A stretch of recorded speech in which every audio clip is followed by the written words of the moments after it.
കുട്ടി പഠിക്കാൻ വന്നിരിക്കുക. കുട്ടി പഠിക്കാൻ വന്നിരിക്കുക. കുട്ടി പഠിക്കാൻ വന്നിരിക്കുകയാണോന്ന്. പഠിക്കാനാ വന്നിരിക്കണേ. ഇത് നോക്കാം. കണ്ടോ എന്തൊക്കെയാണ് പഠിക്കാനുള്ളത്?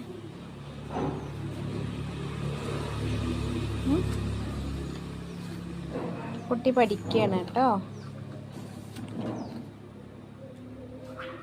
ഇവിടെ നോക്ക്, ഇത് നോക്കത്തണ്ടോ? ഇവിടെ നോക്ക്, ഇത് നോക്കാം.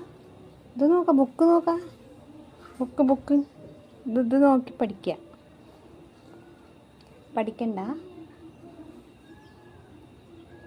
പഠിക്കണില്ല? എന്നാണ്ടോ ഇത് പഠിക്കേ. നീ പഠിക്കാനല്ലേ വന്നിരിക്കണേ? പഠിക്കണില്ല? പഠിക്കണ്ട അല്ലേ?